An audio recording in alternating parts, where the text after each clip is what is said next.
Às vezes a culpa é sua, sim, e isso pode ser bom.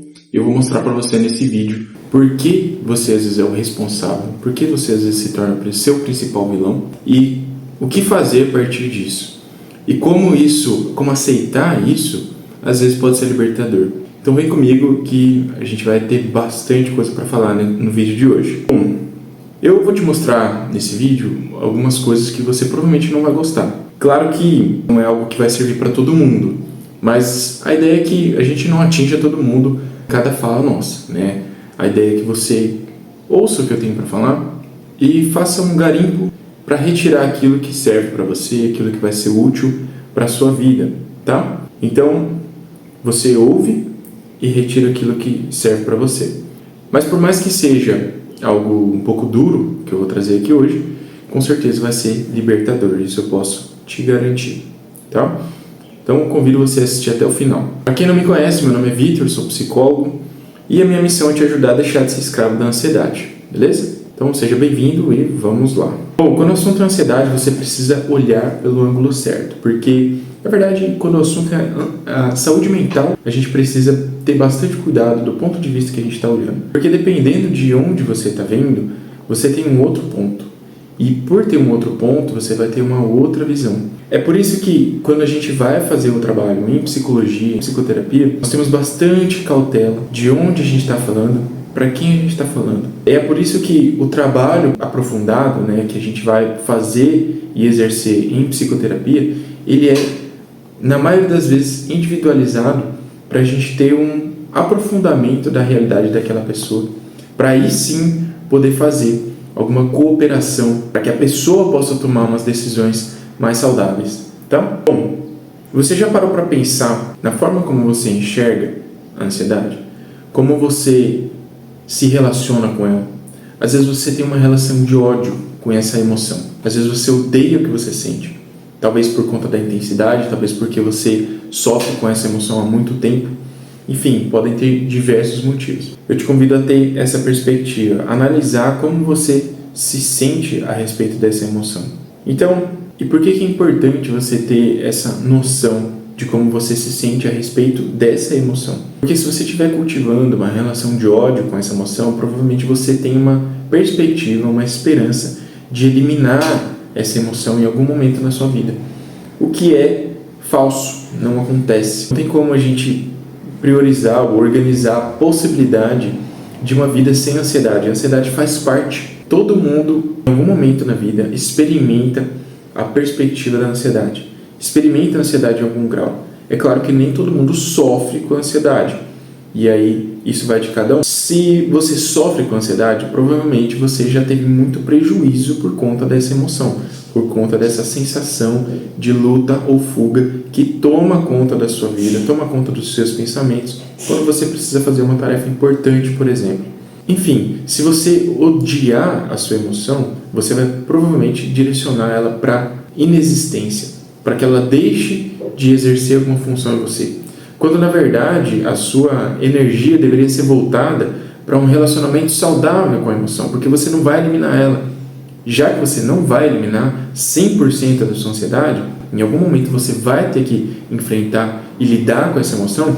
Então, a forma mais saudável de lidar com essa emoção vai ser você enxergar uma forma de equilibrar o impacto que essa emoção traz na sua vida, certo? E aí isso acontece quando você começa a assumir mais controle a respeito do que você faz com a sua própria vida. E aí a gente começa a linkar com o título. Às vezes, a culpa é sua. Mas saber disso vai ser libertador.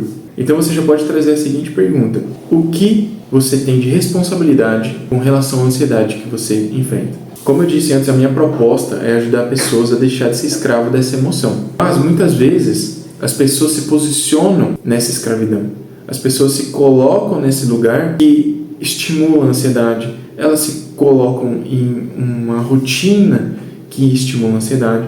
Se colocam ou cultivam hábitos de ansiedade, né? Estar o tempo todo no celular, não fazendo uma atividade física, não fazer terapia, não cuidam da própria emoção, não cuidam da própria mente. E aí sofrem com ansiedade e aí querem culpar ela e odiar ela. Quando na verdade você está causando o maior dos seus problemas com relação à ansiedade. Então você precisa rever o seu estilo de vida e a sua responsabilidade dentro daquilo que você vive, ok? Então muitas vezes culpamos o mundo ou outras pessoas pelo que sentimos. A pessoa me magoou, a pessoa me fez mal, a pessoa... Ok, às vezes você realmente pode ser a vítima, mas dentro do que aconteceu, o que você pode fazer para evitar uma recorrência, certo? A ideia aqui não é ficar procurando quem é o culpado, quando a gente fala sobre emoções e sobre ansiedade, mas é ficar procurando os efeitos que as nossas ações causam quando a gente é atingido pela ansiedade, ou então os efeitos que a nossa omissão causa na nossa vida. E muitas vezes a ansiedade nos atinge por conta de uma omissão. A gente se omite de fazer o que é necessário para viver de uma forma mais equilibrada. Percebe? Então, quando o assunto é ansiedade, a gente não precisa ficar procurando o culpado. A gente precisa ficar atento às nossas ações, aquilo que a gente faz ou deixa de fazer, para não ser vítima dessa emoção. Ok? Outro fator importante, o ambiente. É algo extremamente relevante no comportamento humano. A gente não pode esquecer desse fator. Mas eu te convido a observar o seu próprio posicionamento. Então, como assim? Quem você tem culpado pela sua ansiedade? Quem você tem culpado pelos problemas da sua vida? Quem é o principal vilão da sua história? Talvez você já de cara observe e coloque que você é o responsável. Nem sempre, tá? Mas na maioria das vezes, nós somos os responsáveis por estar vivendo uma crise de ansiedade. Por favor, levem essa expressão com bastante filtro, com bastante cautela. A minha proposta aqui não é jogar mais um fardo em cima das suas costas. Não é jogar a culpa em cima de você simplesmente por causar um mal-estar. A ideia é que você reflita sobre o que você tem de responsabilidade em cima do que você está sentindo, tá? Porque talvez você esteja preso num limbo em que você culpa as pessoas pelo que você sente. Talvez você culpe Deus e o mundo pelo que você passa, pelo que você vive, mas você não para reagir no controle que você tem ou pode vir a ter das suas emoções. E aí você culpa tudo e não se responsabiliza por nada e fica esperando por um passe de mágica ou sorte do destino você ter uma melhora. Ah, tal coisa tem que acontecer para eu melhorar. Então vamos ter uma certa cautela, vamos ter um certo ponto de equilíbrio onde você não se martiriza e também não se omite da sua responsabilidade. Então é um ponto de equilíbrio em que você não vai colocar: não, é tudo culpa minha, eu sou lixo, eu sou ruim, eu sou mau, eu sou meu inimigo. Não é esse extremo também. E também não é um extremo onde eu não faço nada, isso não é culpa minha, é o fulano que faz mal pra mim, é esse clã que me desencadeia a ansiedade. Então vamos achar um ponto de equilíbrio, né, um meio termo nessa situação, para que você assuma uma posição onde você possa ter mais controle daquilo que você realmente pode controlar. Tá entendendo? Bom, por que eu decidi fazer esse vídeo? Nesse ano, eu já terminei minha segunda leitura desse livro, Pai Rico, Pai Pobre. E dentro desse livro, além de todo o ensinamento, né, que ele traz sobre uma certa inteligência financeira, que ele explica dentro do livro, tem alguns insights que eu gostaria de trazer que podem ter muito a ver, na verdade, que tem a ver com a ansiedade, tá? Bom, esse livro, antes de dar continuidade, eu vou deixar um link da Amazon para você adquirir. É uma leitura que eu recomendo. Vale a pena você investir nesse aspecto da sua vida, que é a inteligência financeira. Para quem não sabe, finanças são tópicos... É um tópico muito forte quando a gente fala de saúde mental. A situação financeira no Brasil tem sido algo que tem chamado a atenção dos especialistas e tem chamado a atenção da psicologia. O endividamento tem crescido e isso impacta diretamente na nossa saúde mental, certo? Então, até mesmo as famílias, né? Tópicos como finanças são itens primordiais quando a gente fala de motivos para divórcio, por exemplo. Então, vale a pena você investir em entender sobre finanças, fazer uma boa gestão dos seus recursos para você ter mais tranquilidade nessa área também, ok? Esse foi um propósito de eu ter iniciado essa leitura e eu gostei bastante. Era algo que eu já tinha conhecido um pouco, já tinha visto alguns trechos, mas agora eu finalmente fiz a leitura na íntegra e realmente vale a pena, ok? Bom, importante, se você fizer a compra pelo link que eu vou deixar na descrição, você ajuda também o meu trabalho aqui de estar sempre trazendo algo a mais e algumas referências bacanas para vocês desenvolverem vários aspectos da vida, a saúde mental, né? Então, saúde mental não é só emoção, não é só mente, não é só comportamento. Ela envolve também outros assuntos, como finanças, tá? Fica aí esse incentivo para você.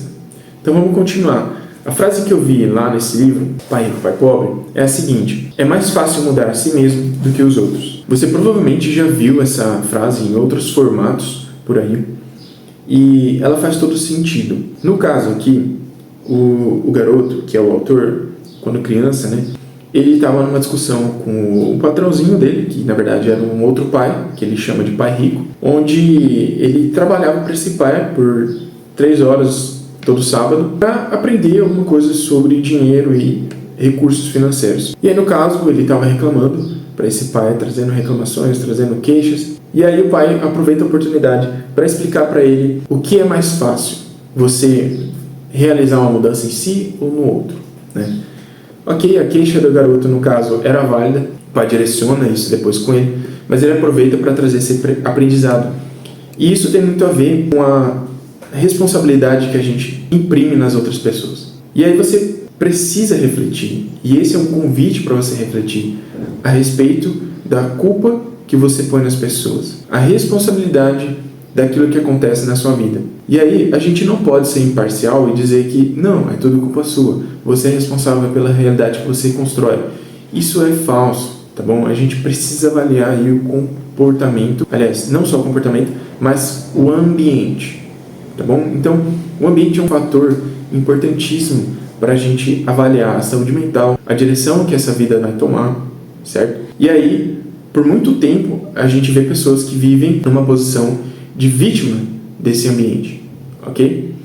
E aí, meu convite para você que tem essa possibilidade, que tem a capacidade de refletir sobre a sua realidade e pensar em aspectos como esse, é para você avaliar quem você tem culpado, o ambiente que você tem vivido. Então, às vezes você quer uma mudança e você fica esperando que as pessoas mudem, ou você fica forçando que elas mudem, quando na verdade tem mudança que não vai acontecer. Tem gente que não vai mudar por você, tem gente que não vai mudar, faça o que você fizer, né? Então, o que é mais fácil, mudar o outro ou a si mesmo? Então esse é um convite para você avaliar a sua situação e tomar uma decisão a respeito do que você precisa fazer. Porque às vezes você está insistindo numa mudança onde na verdade é você quem deveria mudar, ou não, mas aí você precisa avaliar isso. E aí é por isso que é importante também o processo psicoterapêutico, porque dentro desse ambiente de terapia você consegue enxergar a sua situação para tomar uma decisão melhor, mais saudável, de acordo com aquilo que você precisa e não somente de acordo com aquilo que você quer, certo? Então é uma oportunidade de você enxergar a situação e tomar uma decisão mais assertiva, certo? Enfim, quando a situação exige uma mudança, você precisa avaliar quem precisa mudar. É você? É o outro? Você vai aguardar quanto tempo o outro mudar? Você vai aguentar esse processo de mudança? Ou você precisa executar uma mudança em você? É uma decisão difícil, é uma reflexão que você precisa fazer, porque às vezes a culpa é sua por esperar uma mudança que nunca vai acontecer. Às vezes a culpa é sua por colocar uma expectativa que a pessoa não está disposta a realizar, a viver. Às vezes a culpa é sua por não assumir a própria necessidade de mudança. Percebe que muitas vezes nós temos responsabilidade sobre aquilo que a gente vive? Então, eu queria te dar um choque de realidade para você enxergar as situações da sua vida e avaliar aquilo que você tem ou não tem controle e aquilo que você deve ou não deve mudar. E se você precisar de ajuda para tomar essas decisões, você precisa entrar num processo psicoterapêutico para poder enxergar melhor a situação. Ok? E por quê? Outros motivos para você enxergar isso como importante. A ansiedade muitas vezes nasce da tentativa de controlar o incontrolável. Então, onde você está imprimindo mais esforço? Onde você está colocando maior dedicação? Será que você não está colocando uma esperança, colocando uma energia em algo que você não tem controle? Às vezes você quer colocar a expectativa na mudança de uma pessoa ou na mudança de um grupo, sendo que na verdade você não consegue controlar isso. E aí você dando ênfase naquilo que você tem controle aqui, normalmente vai ser a sua pessoa, as suas ações, o seu pensamento até certo ponto, então nesse caso você pode colocar uma forma de agir que vai gerar um efeito que você deseja. Então, às vezes a pergunta é: o que eu preciso fazer para ter determinado resultado? O que eu posso agir, aquilo que eu tenho controle, para atingir o resultado desejado? Então, é imprimir esforço naquilo que você realmente pode mudar e naquilo que você realmente tem controle. Resistir ao que está fora do nosso controle aumenta o peso emocional. Então, às vezes você está se desgastando, está estressado, está ansioso por conta de um esforço onde você não tem efeito, onde você não tem mudança. Então, pare para observar as suas principais reclamações. Pare para observar o que você mais tem recebido incômodo, aquilo que mais tem te incomodado. Dentro disso tudo, o que você realmente tem controle? Então, a pergunta-chave é: o que você pode fazer para atingir o resultado que você deseja? Dentro daquilo que você tem controle, não daquilo que você espera que o outro mude. E talvez a mudança que você espera no outro, ela possa vir de uma mudança que você vai fazer em você. E aí é algo que você muda em si e influencia a pessoa a mudar em si também. Percebe? Por exemplo, a organização. E você tem um filho, por exemplo. E aí você quer que seu filho comece a organizar as coisas. Ou talvez a sua maior reclamação é que ele nunca arruma a brincadeira que ele faz, né? Ele vai, brinca, usa os brinquedos, fica tudo espalhado, fica tudo ali, o cenário da brincadeira, né? Não é bagunça, é o cenário da brincadeira. E aí acaba a brincadeira e ele não guarda, não arruma. E você reclama. Mas aí você vai avaliar o que está acontecendo, acontece que ele não arruma porque não é necessário. E não é necessário porque, na verdade, você vê o incômodo que aquilo te causa e começa a organizar. Talvez até você já pediu para ele organizar, ele já colocou ele para ação, e aí você se incomodou com o jeito que ele estava fazendo, foi lá e tomou a frente e faz. Então, muitas vezes, o seu filho não guarda o brinquedo porque você vai lá e guarda na frente dele. E você não constrói um ambiente onde ele entenda a necessidade daquilo e o real valor da organização. Percebe?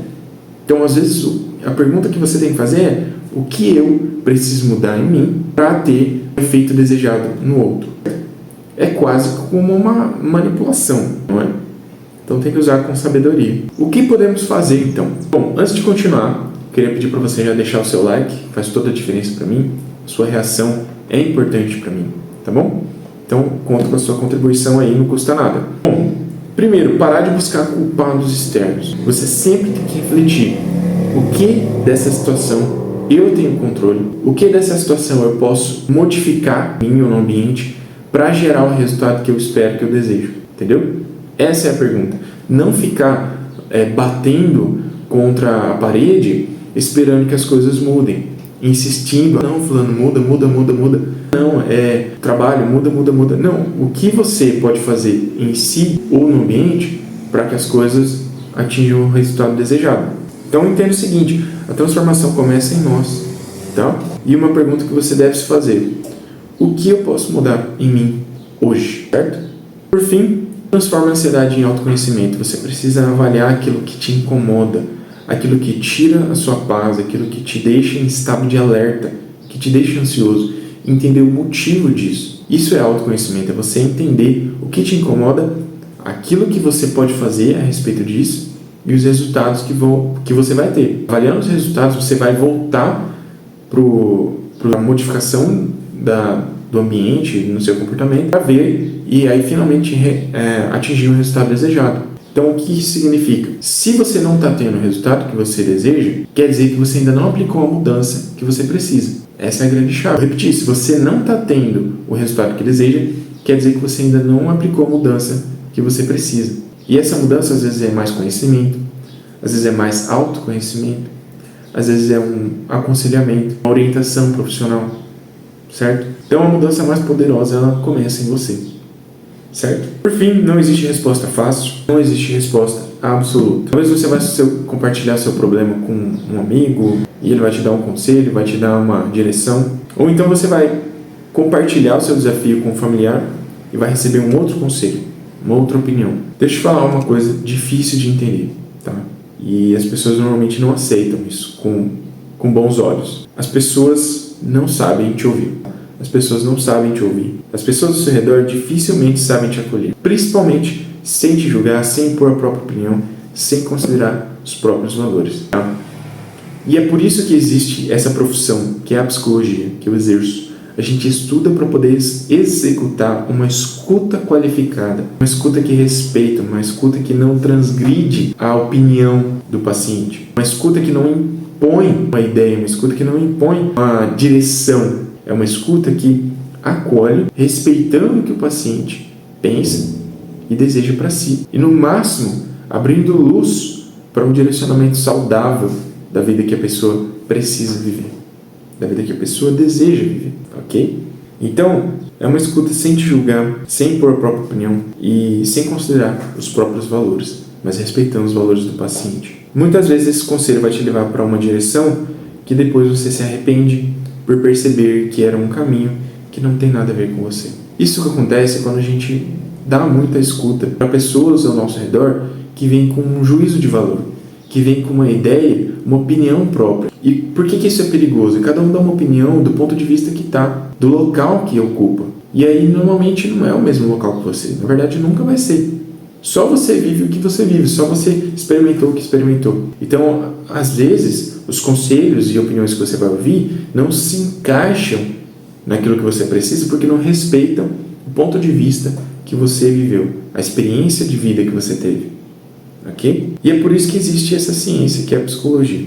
Gente, eu canso de ouvir pacientes na clínica que recebem conselho de tudo que é jeito, de tudo que é tipo, tá? Conselhos que às vezes parecem até bons a princípio, mas eles são de outro ponto de vista, tá? E aí depois a pessoa chega na sessão, percebe que não valeu a pena ter seguido aquele conselho de um familiar, de um amigo, e é claro que não valeu, porque aquilo não responde, não diz respeito à história que a pessoa viveu. É uma escuta que não é qualificada, tá? Então sim, às vezes a culpa é sua por não fazer o que precisa ser feito, por não prestar atenção naquilo que você realmente precisava imprimir esforço e dedicação, por achar que a culpa é sempre dos outros, por achar que você é sempre a vítima, por não assumir as responsabilidades que você tem com a sua própria vida. Sim, às vezes a culpa é sua, tá? Mas isso não deve ser um fardo para você. Se você não consegue romper com esse vale de inércia, se é que a gente pode colocar assim, às vezes você quer uma mudança e não está conseguindo executar ela. Então peça ajuda, tá? Vou deixar aqui o meu contato no WhatsApp, no link também na descrição, onde você pode falar diretamente comigo. E aí a gente pode conversar para ver uma forma que eu posso te ajudar, ok? Fico à disposição. Peço também para você deixar o seu comentário, não esquece do like se você ainda não deu, tá? E compartilhe aí com a próxima pessoa que você sabe que precisa ouvir essas verdades, que às vezes são um pouco duras, tá bom? Mas, por favor, não leve isso para o coração no sentido de deixar que isso fique pesado para você. Não é porque às vezes você causou um problema na sua própria vida que tudo acabou, que não tem conserto. Talvez não tenha, mas talvez tenha. E se não tiver, é necessário mudar a perspectiva para que você experimente uma forma de vida mais leve, uma forma de enxergar as coisas mais leve. E aí a gente pode conversar melhor para ver como eu posso te ajudar. Tá bom? Fico à disposição. Muito obrigado por acompanhar até aqui. Espero que esse vídeo tenha surgido um efeito bacana na sua vida, te levando a refletir a respeito daquilo que é importante para a sua vida e da responsabilidade que você tem dentro daquilo que você vive. Ok? Um abraço e até o próximo.